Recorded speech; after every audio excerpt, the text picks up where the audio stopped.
This morning at around 10:15 or so, Fort Collins police were called to the parking lot here at Kmart for hit and run. They were investigating a motor vehicle accident.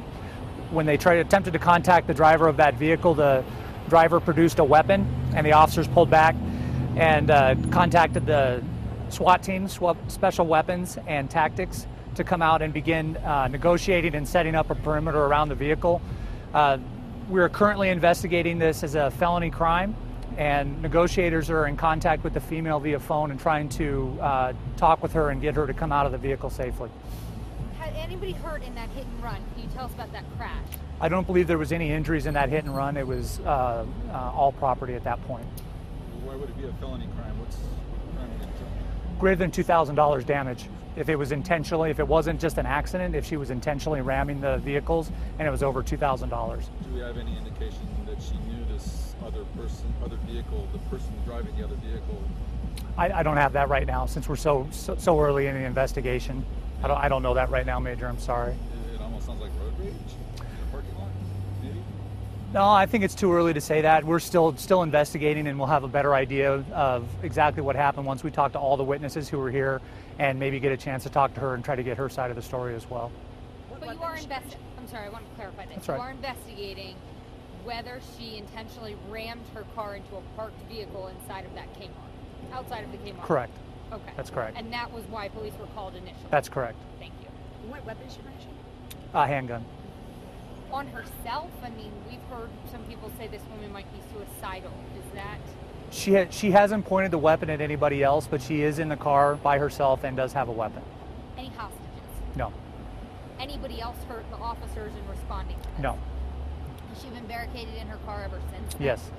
Yeah. Is the store open, or where are the people? So the store is on lockdown. We locked down the businesses that are around it, and once we had enough resources and officers, we began trying to evacuate the businesses so we could do so safely so nobody else would get hurt.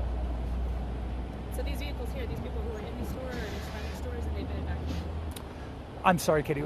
So these vehicles here, everyone here has been evacuated? Well, so the Kmart is, we're either trying to get people out of the Kmart or get them to the back, and then the businesses that are along the side here to the south have been evacuated or people moved to the back. It sort of sounds like, just listening to the scanner, it sounds like your communications with her has been in and out. Sometimes you're speaking with her, sometimes she hangs up, and then you get back with her? Or? Yeah, I'm not at a point to talk about that since we're still in the middle of trying to negotiate with her. I'm not going to be able to speak about whether we're constantly in contact or if it's in and out with her just yet. Do you have an identity of this woman so far? We have an idea who she is, but we're not going to release it at this time. Is she local to Fort Collins? Can you tell us that? I'm not going to release that yet either.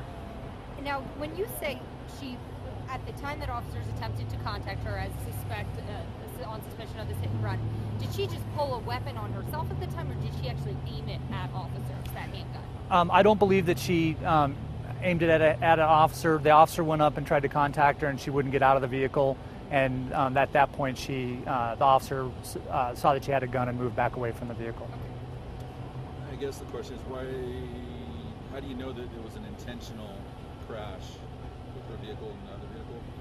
That's part of the investigation. We'll be able to talk more about that here once we get into it a little bit more and able to talk with all the witnesses. We'll be able to talk about why we believe that to be intentional. Where is the other person who's involved in the crash? Is she still? I don't know that. Yeah, was there an occupant of that parked vehicle? I don't know that either.